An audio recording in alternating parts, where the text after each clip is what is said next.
Since 1947, the World Affairs Council has become the preeminent global stage for world leaders and the public to inform, engage, and debate the most important issues of our time. It's your world. Get to know it.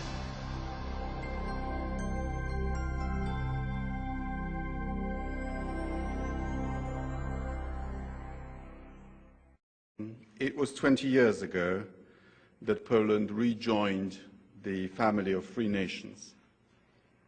In June 20 years ago, the democratic opposition in Poland won a landslide victory in partially free elections, the first partially free elections since the Second World War. Earlier, at the beginning of the 1980s, the Solidarność movement had formed a popular and peaceful resistance against imposed Soviet rule and a totalitarian system of government.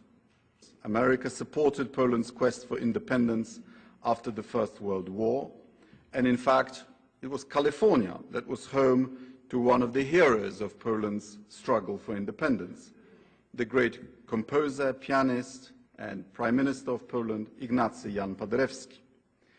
Thanks to his acquaintance with President Woodrow Wilson and his advisors, he was able to advance Polish interests at the end of the First World War. He became Poland's first Prime Minister and Foreign Minister. For over 40 years of communist economy, Poland lost many opportunities to build its prosperity. Standards of living in Poland and other countries of Central Europe had significantly dropped relative to the rest of Europe. For instance, even after the Second World War, and we lost half of our national wealth in the Second World War, Poland's per capita GDP was similar to that of Spain. By the end of communism, we were 4 times poorer than Spaniards. We should keep emphasizing the interdependence between security, peace, development, human rights, and democracy. We should unequivocally denounce terrorism, ethnic and religious hatred, and other forms of extremism. And we must not allow pessimism and the sense of vulnerability to determine our deeds. Poland's membership in the European Union has given us a new historic departure. And I don't just mean the increased opportunities to catch up economically with the rest of Europe, although these are very significant.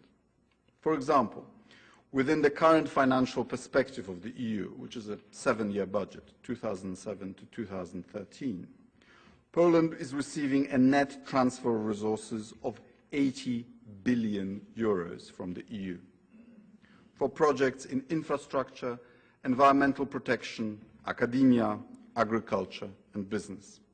In 2006 alone, 32,000 Polish students participated in academic programs at universities in other EU countries.